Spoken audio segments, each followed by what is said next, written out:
Yo creo que mi mamá debería vivir una temporada con nosotros. Muy enferma, me necesita, por favor. No. ¿Y por qué no? Es mi mamá.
Muy buenas noches, estimados participantes. Les saluda Evelyn Mucha, asesora académica del Centro de Consultoría Internacional Público Privado Galeno. Le doy la bienvenida a cada uno de ustedes. En esta oportunidad estamos llevando a cabo el curso internacional de manejo del paciente con síndrome de Guillain-Barré. La ponente a cargo es por licenciada Marilyn Smith López Tejada. Antes de comenzar con la ponencia, les dejo algunas recomendaciones. Por favor, mantengan micrófonos apagados durante la ponencia, al menos que lo solicite la ponente. Y los participantes que deseen solicitar certificado, material, clase grabada, estaremos dejando el contacto en el chat. Muy buenas noches, licenciada, le doy el pase.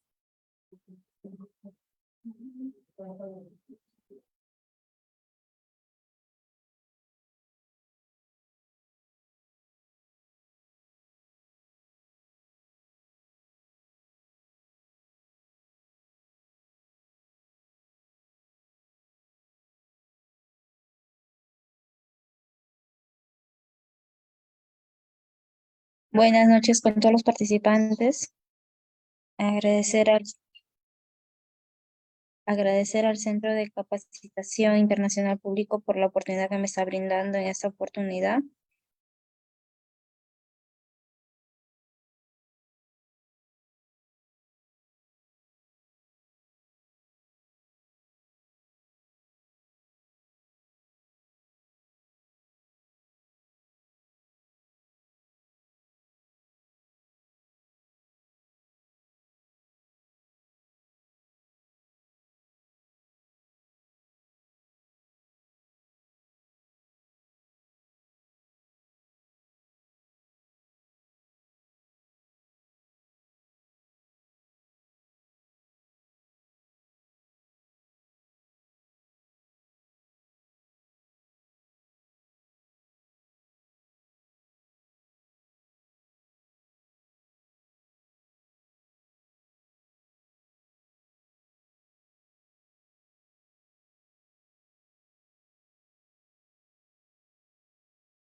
¿Te vas de aquí?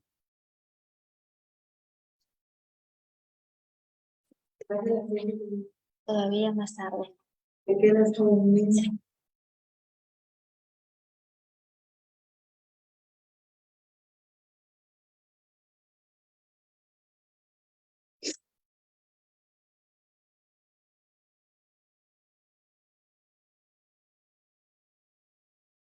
El tema que hoy día se va a tratar es manejo del paciente con síndrome de Guillain-Barré.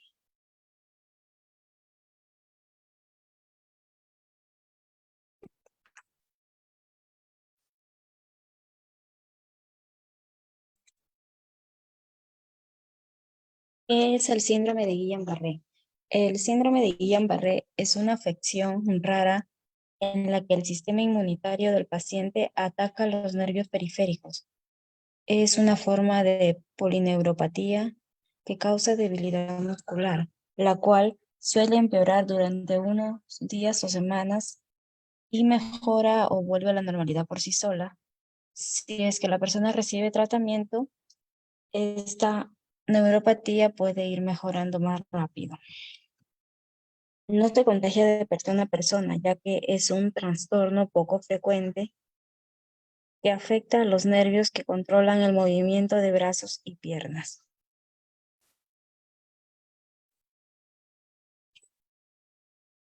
¿Qué causa el síndrome de Guillain-Barré?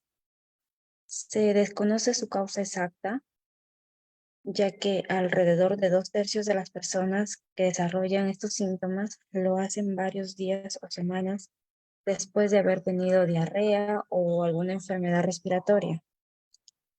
La infección por la bacteria de Campylobacter jejuni es uno de los factores de riesgo más comunes para el síndrome de Guillain-Barré. También lo pueden desarrollar algunas personas que hayan tenido alguna enfermedad como la influenza u otras infecciones como es el citomegalovirus y el virus de Epstein-Barr. Se cree también que la causa del síndrome de Guillain-Barré es una reacción antiinmunitaria. El sistema inmunológico del organismo ataca a uno de los elementos siguientes o ambos, como es la vaina de mielina, que rodea muchos nervios y permite que los impulsos nerviosos viajen rápido, y la parte del nervio que envía los mensajes, que se le conoce como axón.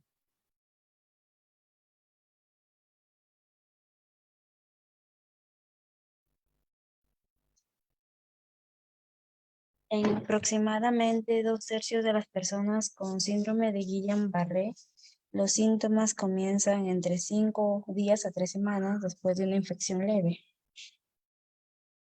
o después de una intervención quirúrgica o después de la vacunación, que es muy poco probable. Algunas personas que también han padecido de este síndrome les ha aparecido después de una infección por el virus de Zika o después de la COVID-19. El aislamiento de una fibra nerviosa. La mayoría de las fibras nerviosas situadas dentro y fuera del cerebro están envueltas por varias capas de tejido compuesto por una grasita que se le denomina mielina. Es una lipoproteína. Estas capas forman la vaina de mielina. La vaina de mielina permite la conducción de las señales nerviosas, que son unos impulsos eléctricos a lo largo de la fibra nerviosa con velocidad y precisión. Cuando la vaina de mielina se encuentra lesionada, se le denomina como desmielinización, ya que los nervios no conducen los impulsos eléctricos con normalidad. La debilidad causada por el síndrome de Guillain-Barré puede empeorar entre 3 a 4 semanas. Luego la persona ya se mantiene estable y estos síntomas desaparecen. O si la persona empeora en unas más o menos aproximadamente 8 semanas, se va a considerar como una polineuropatía desmielinizante inflamatoria crónica y no como un síndrome de Guillain-Barré.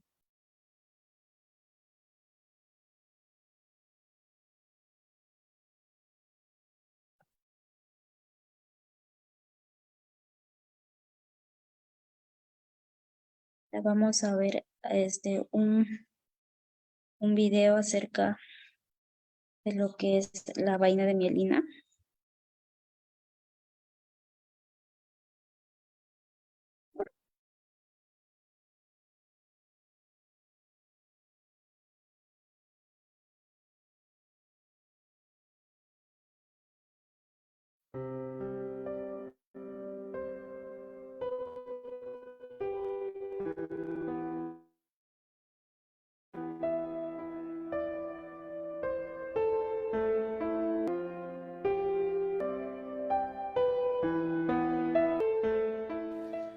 El síndrome de Guillain-Barré o polirradiculoneuritis aguda es una enfermedad autoinmune desencadenada por una infección viral o bacteriana. Se caracteriza por una debilidad simétrica rápidamente progresiva, de comienzo distal y avance proximal, a veces llegando a afectar la musculatura vulvar respiratoria y que cursa con pérdida de reflejos osteotendinosos y con signos sensitivos leves o ausentes. Después de un proceso infeccioso viral o bacteriano, se produce una reacción autoinmune con destrucción de las vainas de mielina de los axones a nivel del sistema nervioso periférico, En consecuencia, las células más específicamente afectadas son las células de Schwann que conforman esta vaina de mielina. Los gérmenes más frecuentemente implicados son el Campylobacter jejuni, el citomegalovirus, el virus de Epstein-Barr, el Haemophilus influenzae, el virus varicela zoster y el Mycoplasma pneumoniae. Los criterios clínicos requeridos para el diagnóstico de este síndrome son la debilidad progresiva de más de un miembro y la arreflexia osteotendinosa. Apoyan fuertemente al diagnóstico la progresión de la debilidad de forma simétrica, incluyendo los pares craneales oculomotores, facial, glosofaringio e hipogloso, la afectación sensitiva, que suele ser leve, la disfunción autonómica, taquibradicardia, hiper o hipotensión, que es de variable intensidad, y la recuperación, que si se produce, transcurre en 2-4 semanas, pero en la mayoría de casos en meses. La gravedad de este síndrome viene determinada básicamente por la afectación de la musculatura respiratoria y deglutoria, lo cual ocasionará las complicaciones más temidas de bronconeumonías y la insuficiencia respiratoria. En el análisis del líquido cefalorraquídeo destaca la presencia de aumento de leucocitos mononucleares y también aumento de la cantidad de proteínas. El diagnóstico de confirmación se realiza mediante el estudio neurofisiológico. Todo paciente en el que se sospeche este síndrome debe ser tratado en un centro con UCI, pues va a requerir una estrecha monitorización. El tratamiento se va a basar en la eliminación de los anticuerpos generados contra la mielina. Por tanto, se procederá o bien a la administración lo más tempranamente posible de inmunoglobulinas por vía endovenosa, o bien a la realización de plasmaféresis. Otras terapias, como los corticoides, no se han mostrado efectivas.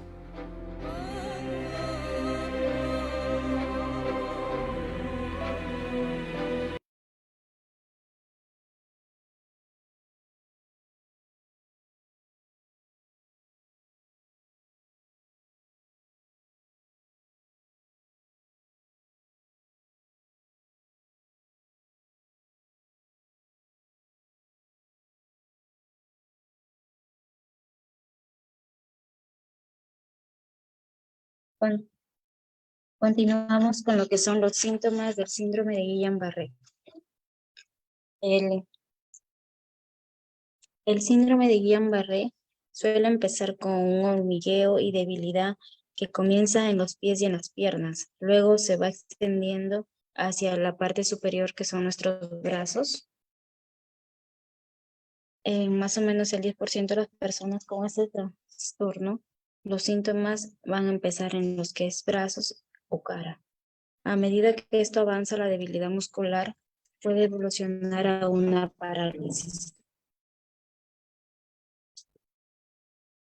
Los signos y síntomas más comunes son cosquilleo, sensación de parestesia en las muñecas, los tobillos, dedos de las manos y los pies, debilidad en piernas que se extiende hacia la parte superior del cuerpo, marcha inestable o incapacidad para caminar y subir las escaleras, dificultad para mover los ojos, los músculos faciales, incluso para hablar, para deglutir, masticar. Hay un dolor intenso que se puede sentir como un calambre y puede empeorar en las noches. Dificultad para controlar la vejiga y la función intestinal. Frecuencia cardíaca acelerada, presión arterial baja o alta y dificultad para respirar. Cuando el trastorno es grave, los músculos faciales y la deglución se van a debilitar. Estos músculos, al estar débiles, puede hacer que la persona se ahogue al momento de comer y esta puede sufrir lo que es ya una deshidratación y desnutrición. El trastorno es muy grave. Pueden alterarse las funciones internas controladas por el sistema nervioso autónomo, como por ejemplo la presión arterial que fluctúa ampliamente, el ritmo cardíaco se vuelve anómalo y también puede haber retención de orina y estreñimiento. También puede haber problemas inestables en la marcha, pérdida de los reflejos normales. En el momento de la debilidad máxima, en algunas personas les suele suceder entre 2 a 4 semanas después que comienzan los síntomas. Luego hay una recuperación que se da entre 2 a 4 semanas después de que la debilidad del cuerpo ya se estabiliza.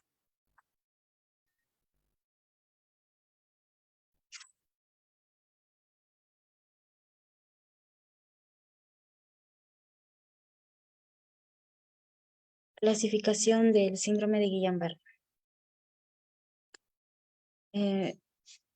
Es un trastorno único, pero que se puede presentar en diferentes formas. Las principales son la polineuropatía aguda inflamatoria desmielinizante, que es el signo más frecuente. Acá hay debilidad muscular que comienza en la parte inferior del cuerpo y se propaga hacia abajo.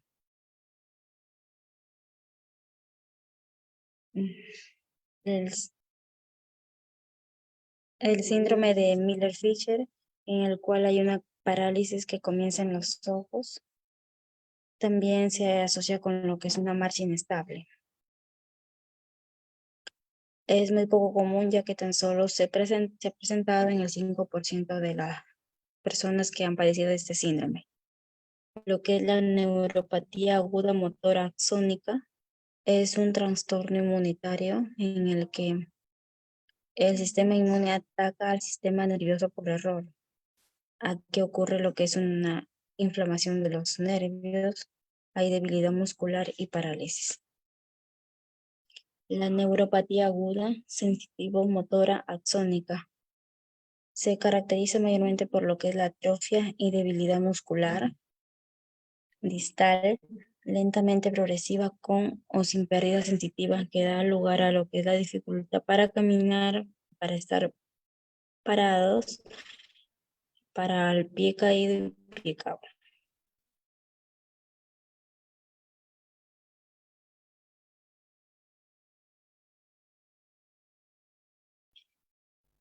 Dentro de los factores de riesgo, el síndrome de Guillain-Barré puede afectar a las personas de todas las edades. Sin embargo, mayormente se presenta en lo que es las personas de sexo masculino y en el adulto mayor.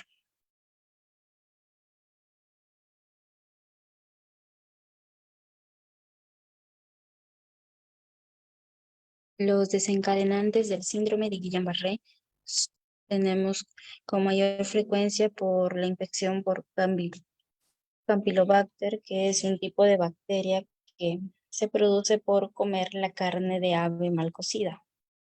El virus de la influenza, el virus de Epstein-Barr, que se le conoce como el virus del herpes humano. Ese es uno de los más comunes en el ser humano. Tenemos el virus del VIH, que es el causante del SIDA. La neumonía por micoplasma, que también es una neumonía típica, que es causada por otras bacterias comunes. En la cirugía, el linfoma de Hodgkin, que es una enfermedad por la que se forman células malignas cancerosas en el sistema linfático. Y muy raras veces también las vacunas contra la influenza o las vacunas que son recibidas en la niñez dentro del calendario regular.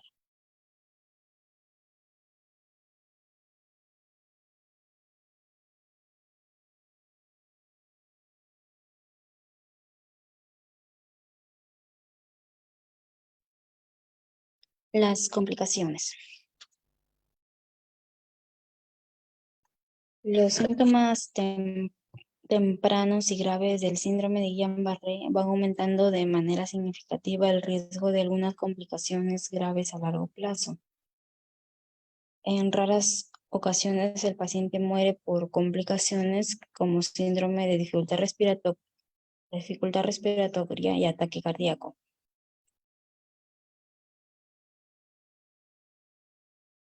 El síndrome de Guillain-Barré afecta lo que son los nervios. Ellos son los que van a controlar los movimientos y las funciones corporales.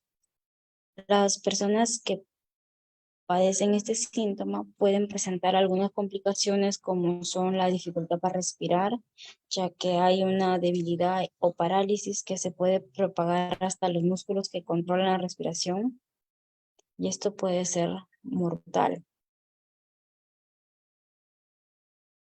Las personas que sufren el síndrome de Guillain-Barré y que tienen esa dificultad para respirar necesitan obligatoriamente una asistencia temporal con un respirador y recibir su tratamiento hospitalizados.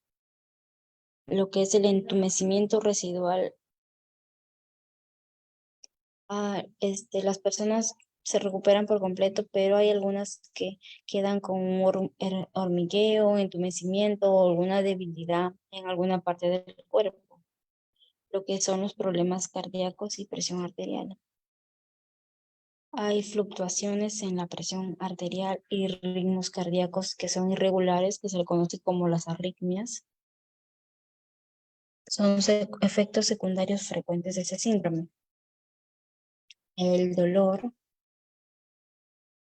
Muy pocas personas son las que sufren de dolores nerviosos, que son las neuropatías, pero con el medicamento se puede aliviar. Problemas con el funcionamiento de la vejiga y del intestino. Este padecimiento puede provocar síndrome del intestino perezoso y la retención urinaria. Los coágulos sanguíneos. Las personas que no están inmovilizadas tienen riesgo de desarrollar coágulos de sangre, ya que para que ellos puedan caminar sin ayuda va a ser posible que se les tenga que inyectar lo que son los anticoagulantes y también usar lo que son las medidas de compresión. Las úlceras por presión. Cuando la persona está inmovilizada, hay un aumento de riesgo de desarrollar lo que son las úlceras de cúbito o las úlceras por presión. Para esto debe haber un cambio frecuente de la posición. Y la recaída, que son muy pocas personas, en un 5%, que sufren de una recaída del síndrome de Guillain-Barré.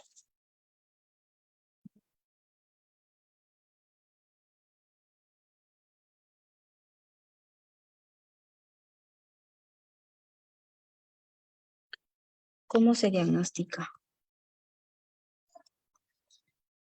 El síndrome de Guillain-Barré puede ser difícil de diagnosticar en las primeras fases.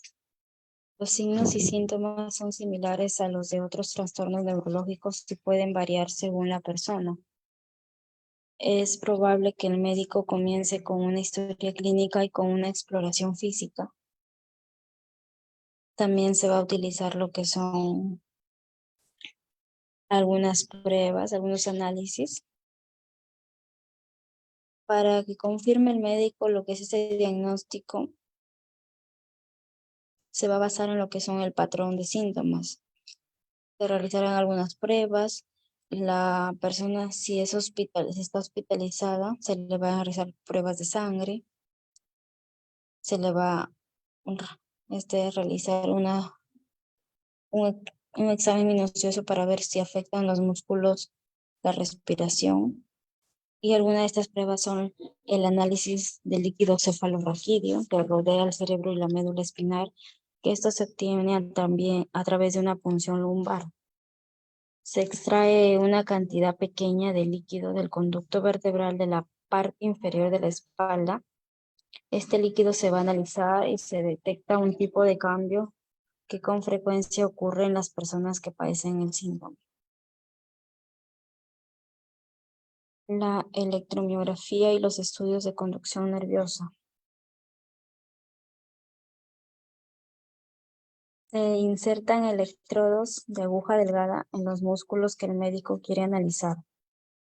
Estos electrodos van a medir la actividad de los nervios de los músculos. En lo que son los estudios de la conducción nerviosa, los electrodos se colocan en la piel, que se encuentran en los nervios. Acá va a transmitir una pequeña descarga a través del nervio para poder medir la velocidad de las señales nerviosas. El otro tipo de diagnóstico es la resonancia magnética nuclear y los análisis de sangre.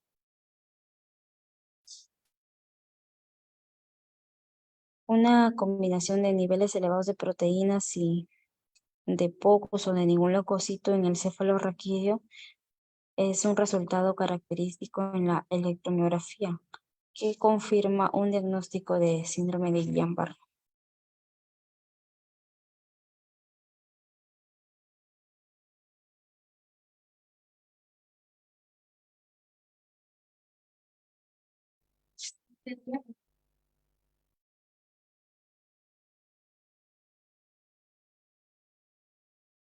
El pronóstico de síndrome de Guillain-Barré. El daño deja de progresar en unas 8 semanas. Sin tratamiento, la mayoría de las personas con síndrome de Guillain-Barré mejoran lentamente en el transcurso de varios meses. Con el tratamiento precoz, la mejoría es rápida en días o semanas. El 30% de los adultos e incluso un mayor porcentaje de los niños presentan una debilidad residual 3 años después del inicio del síndrome, y menos del 2% de las personas mueren tras una mejora inicial. Entre el 3 y el 10% desarrollan polineuropatía desmielinizante inflamatoria crónica.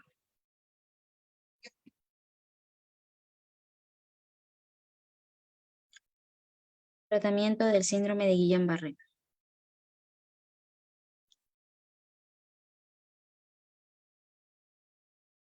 Hay 3 tipos de tratamiento, lo que es la hospitalización y el tratamiento de apoyo. También, si el paciente lo requiere, se le va a realizar lo que es la ventilación para poder ayudarlo a respirar y la inmunoglobulina o la plasmaféresis.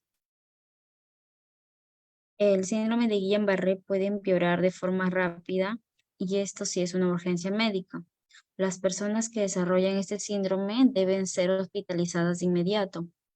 Cuanto antes se inicie el tratamiento adecuado, mayor es la posibilidad de que se produzca un buen desenlace.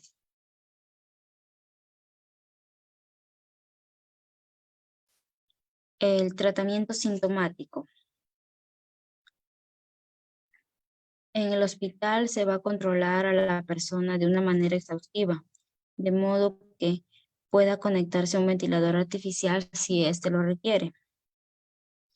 Las personas con músculos faciales y cervicales débiles pueden necesitar alimentación a través de un catéter que se inserta en la vena, que esto es la alimentación intravenosa, o a través de un tubo colocado directamente en el estómago, que es un tubo de gastrostomía, o en el intestino delgado, que es una gastrostomía endoscópica percutánea, a través de una pequeña incisión practicada en el abdomen. Por este se puede administrar líquidos por vía intravenosa. La incapacidad de moverse como consecuencia de la debilidad muscular puede causar muchos problemas, tales como son las úlceras de cúbito, que son las úlceras por presión, músculos rígidos y acortados de forma permanente, que son las contracturas. Por lo tanto, el personal de enfermería tiene que tomar precauciones para prevenir las úlceras y las lesiones por presión. Hacer uso de lo que son los colchones blandos y cambiar al paciente de postura cada 2 horas para evitar estas úlceras. También se inicia lo que es la fisioterapia para ayudar a prevenir contracturas y preservar la función articular y muscular y la capacidad de andar. La terapia con calor se puede utilizar en algunos casos, ya que es la más cómoda. La fisioterapia puede comenzar con el movimiento de las extremidades de la persona que está afectada por parte del terapeuta, que se inicia como un ejercicio pasivo. A medida que la debilidad disminuye, la persona afectada debe moverse por sí misma las extremidades, como lo que es ya un ejercicio activo. La inmunoglobulina o plasmaféresis. El tratamiento de elección del síndrome de Guillain-Barré consiste en una administración temprana por vía intravenosa durante 5 días de un concentrado de inmunoglobulinas, que es una disolución que contiene anticuerpos distintos procedentes de un grupo de donantes. Si el concentrado de inmunoglobulinas no es eficaz, la plasmaféresis, que es la filtración de sustancias tóxicas, incluyendo los cuerpos contra la vaina de mielina de la sangre, este puede ser útil.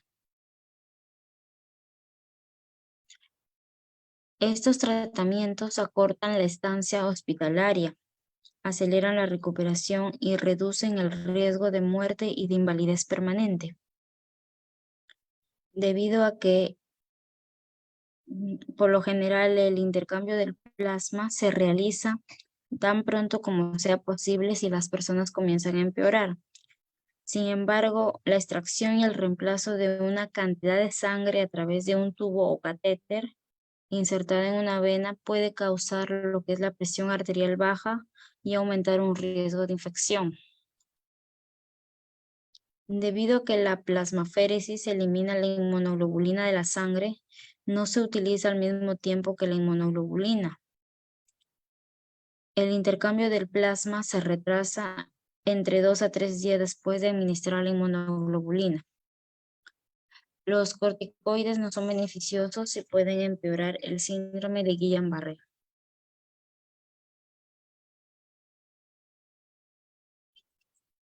La recuperación. Si bien muchas personas les lleva meses e incluso años recuperarse, la mayor parte siguen la cronología de que después de los primeros signos y síntomas, la enfermedad tiende a empeorar progresivamente por alrededor de 2 semanas. Los síntomas alcanzan una meseta dentro de las 4 semanas, luego comienza la recuperación que por lo general lleva entre 6 a 12 meses, aunque algunas personas podría llevar hasta 3 años. Entre los adultos que se recuperan del síndrome de Guillain-Barré, tenemos un porcentaje que alrededor del 80% puede caminar de manera independiente 6 meses después.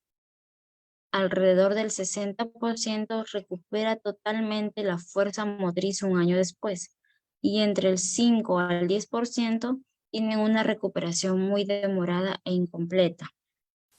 Los niños rara vez padecen del síndrome de Guillain-Barré. Por lo general, ellos se recuperan más completamente que los adultos. Las estrategias para afrontarlo y para apoyo. Recibir un diagnóstico de síndrome de Guillain-Barré puede representar un desafío emocional. Si bien la mayoría de las personas con el tiempo se recuperan por completo, esta enfermedad suele ser dolorosa y requiere hospitalización y meses de rehabilitación. Tiene que adaptarse a la fatiga y a la movilidad limitada.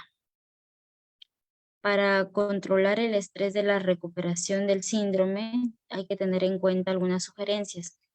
Mantener un sistema de apoyo fuerte de familiares y de amigos, contactarse con un grupo de apoyo, ya sea para uno mismo o para sus familiares, hablar sobre los sentimientos y preocupaciones con un consejero o algún profesional de la psicología.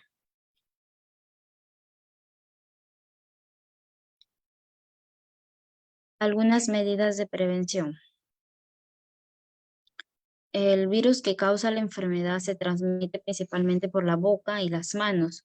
Por lo tanto, es importante hacer un énfasis en lo que es la limpieza constante, en la higiene. Las principales recomendaciones son lavarse las manos frecuentemente, así como lavar las frutas y verduras, hacer uso de repelente o mosquiteros para evitar la picadura de algún insecto y evitar el contacto con las personas que están con alguna infección respiratoria. Ahí podemos ver en la imagen, lavarse las manos con agua y jabón antes y después de comer, consumir alimentos correctamente lavados y bien cocidos, cubrirse la boca y la nariz con el ángulo interno del brazo o con ayuda de algún pañuelo desechable al momento de toser o estornudar, vacunarse contra la influenza, sobre todo para las personas mayores de 60 años, no consumir alimentos de dudosa procedencia, no consumir conservas golpeadas o que estén con abolladuras. Aquí se les va a mostrar lo que es un caso clínico.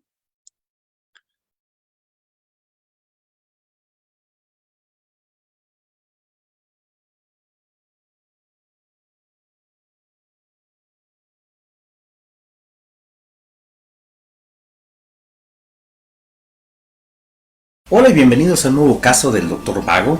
En esta ocasión hablaremos del síndrome de Guillain-Barré, también conocido como la polineuropatía idiopática aguda. El caso clínico de esta ocasión es un hombre de 30 años de edad que acude a urgencias por dificultad para caminar desde hace 2 semanas. Tiene sensación de piquetes en las extremidades inferiores y desde hace 2 días se agregó disnea al caminar pequeñas distancias. Al interrogatorio por aparatos y sistemas refiere que, desde hace un mes, tuvo un cuadro de diarrea con fiebre que duró 3 días y se autolimitó. A la exploración física tiene debilidad en extremidades inferiores 2 de 5 e hiporreflexia con 1,4 y disminución de la sensibilidad en ambas manos. La primera pregunta es, ¿cuál es el diagnóstico más probable de este paciente? A. Polineuropatía idiopática aguda o síndrome de Guillain-Barré, miastenia gravis, esclerosis múltiple o sección medular. La respuesta correcta es A. Polineuropatía idiopática aguda. La pregunta número 2. ¿Cuál es el mejor siguiente estudio en el abordaje de este paciente? A. Plasmaféresis, B. Electromiografía, C. Un conteo celular de líquido cefalorraquídeo o medir la capacidad vital forzada. La respuesta correcta es D. Medir la capacidad vital forzada. Pregunta número 3. ¿Cuál es el mejor tratamiento inicial en este paciente? A. Inmunoglobulina intravenosa, B. Iniciar esteroides, C. Ciclofosfamida y D. Azatioprina. La respuesta correcta es A. Inmunoglobulina intravenosa. Pregunta 4. ¿Cuál es el tratamiento más efectivo? A. Inmunoglobulina intravenosa, B. Inmunoglobulina intravenosa combinado con plasmaféresis, C. Inmunoglobulina intravenosa con esteroides o D. Plasmaféresis más esteroides. La respuesta correcta es A. Inmunoglobulina intravenosa. La pregunta número 5 es, ¿cuál es el estudio diagnóstico más sensible? A. Biopsia muscular, B. Pruebas de funcionamiento pulmonar, C. Electromiografía o D. Electroforesis de proteínas séricas. La respuesta correcta es C. Electromiografía. Pregunta 6. ¿Cuál bacteria probablemente fue responsable del cuadro diarreico previamente descrito? A. E. coli O157H7, B. Campylobacter, C. Salmonella o D. Shigella. La respuesta correcta es B. Campylobacter. Hablando de forma general, el síndrome de Guillain-Barré pertenece a las polirradiculoneuropatías agudas y subagudas, que son posteriores a enfermedades infecciosas en casi 3/4 partes de los casos. Por lo general es muy común que el paciente nos refiera que 1 a 3 semanas previas tuvo algún tipo de cuadro infeccioso, principalmente enteritis por Campylobacter jejuni, por virus de Epstein-Barr, herpes virus o citomegalovirus. También en 1976, una de las vacunas de influenza que se empezó a utilizar produjo síndrome de Guillain-Barré en un pequeño porcentaje de la población.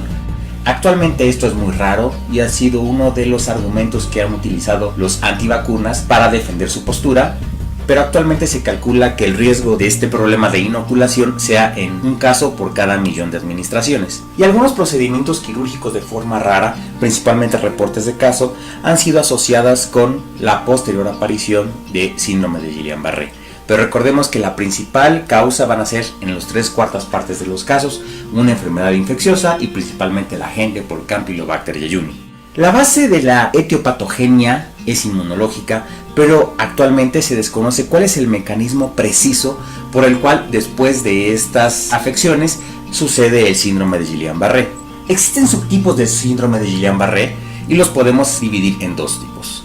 Uno son los síndromes axonales y, en segundo lugar, el síndrome de Miller-Fisher. Los síndromes axonales se subdividen a su vez en neuropatía axonal motora aguda y neuropatía axonal motora y sensitiva aguda, con sus respectivas siglas AMAN y AMSAN. La diferencia principalmente va a ser que en uno está afectado también lo que es la sensibilidad y los diferentes tipos de anticuerpos antigangliósidos en la membrana axonal. También existe el subtipo de Miller-Fisher, el cual se conoce como un síndrome de Guillain-Barré exclusivamente de los nervios craneales. Esto se caracteriza por oftalmoplegia, ataxia y arreflexia. Pero algo muy característico en el cuadro clínico de Guillain-Barré es que la respuesta de los reflejos tiene que estar disminuida o suprimida. Nunca un paciente con Guillain-Barré puede tener los reflejos de forma normal o con hiperreflexia. Eso es muy característico y muy clínico y no lo olviden en las evaluaciones que vayan a realizar. La principal manifestación, como mencioné, es la debilidad. Va a ser simétrica y principalmente inicia en lo que son las extremidades inferiores. También puede afectar las extremidades superiores e incluso afectar cara. Recuerden que el principal peligro en Guillain-Barré es la parálisis del diafragma y de los músculos respiratorios.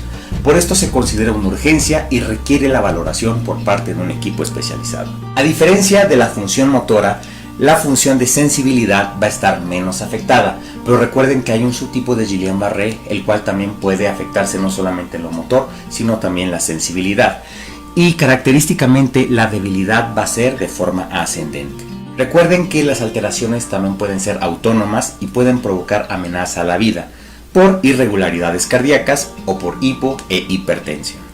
Los estudios de laboratorio de gabinete que podemos pedir, el más importante de todos ellos, que es el que tienen que ustedes que contestar y tenemos que evaluar en el servicio de urgencias, es medir la capacidad vital forzada, ya que esta es pronóstica. Tenemos que saber a qué paciente se va a tener que intubar. Se requiere ingresar a los pacientes a una unidad de cuidados intensivos si el paciente tiene una capacidad vital forzada de 15 mililitros sobre kilogramo. Recordemos que lo normal en un adulto es alrededor de 5 litros. Si tiene una presión inspiratoria máxima de menos 30 milímetros de mercurio o si el paciente tiene disnea evidente, ya que este cuadro será progresivo. Ese paciente, más allá de estar realizando los cálculos, recuerden que es el paciente que se tiene que llevar a terapia intensiva y probablemente intubarlo. El líquido cefalorraquídeo nos va a mostrar aumento en las proteínas, los leucocitos van a ser normales. El estudio de gabinete más importante de solicitar es la electromiografía. Las anormalidades no necesariamente son paralelas a la historia natural y va a darnos información de evidencia en la desmielinización. La anatomía patológica en algunas ocasiones se puede tomar. Este va a corroborar nuestro diagnóstico, como es la desmielinización y la degeneración axonal. En cuanto a los diagnósticos diferenciales, principalmente va a ser dentro de las neuropatías, va a ser porfiria, difteria, intoxicaciones principalmente por metales pesados, VIH, poliomielitis, botulismo e incluso enfermedad de neuropatía por garrapatas. Algo muy importante en el tratamiento es nunca dar esteroides y nunca hacer combos, nunca hacer combinaciones. Los esteroides han demostrado que son inefectivos y van a postergar la recuperación. Tenemos dos opciones entonces viables. Una va a ser la plasmaféresis y la otra va a ser el uso de inmunoglobulina intravenosa. La plasmaféresis, esto con el fin de barrer los anticuerpos que se han hecho secundario a lo que van a ser el proceso infeccioso. Va a ser útil en los primeros días, principalmente en las enfermedades rápidamente progresivas o los pacientes que tengan alteraciones ventilatorias. Si los pacientes no pueden recibir plasmaféresis, se prefiere entonces utilizar inmunoglobulina intravenosa a una dosis de 400 miligramos por kilo día durante 5 días. Pero jamás combinarlos. Recuerden que una de las preguntas al principio, una de las respuestas era combinar inmunoglobulina junto con plasmaféresis. Esto tendría un efecto paradójico. Recuerden, en el tratamiento jamás utilizar esteroides, jamás utilizar combinaciones. La mayoría de los pacientes tiene buen pronóstico, aunque puede tardar varios meses en que mejore y que regrese a lo que es su capacidad basal. El 20% puede tener algún tipo de discapacidad persistente, hay recurrencia hasta en el 3% de los casos y puede haber uno o más episodios recurrentes después incluso de un año del diagnóstico. Mucha suerte en su examen, recuerde.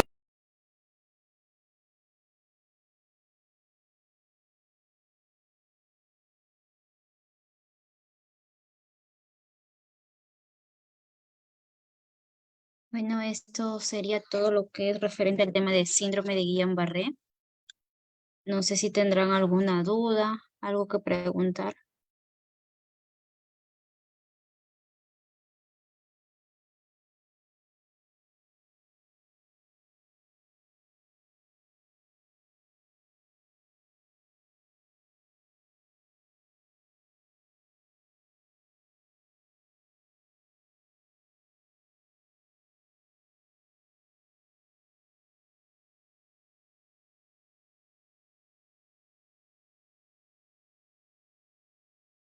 Bueno, en todo caso, agradecerles a todos por su participación, por su tiempo y agradecer por la espera también y decirles que si es que desean su certificación o que les envíen el PPT, tienen que hablar, ingresar al número de WhatsApp que se encuentra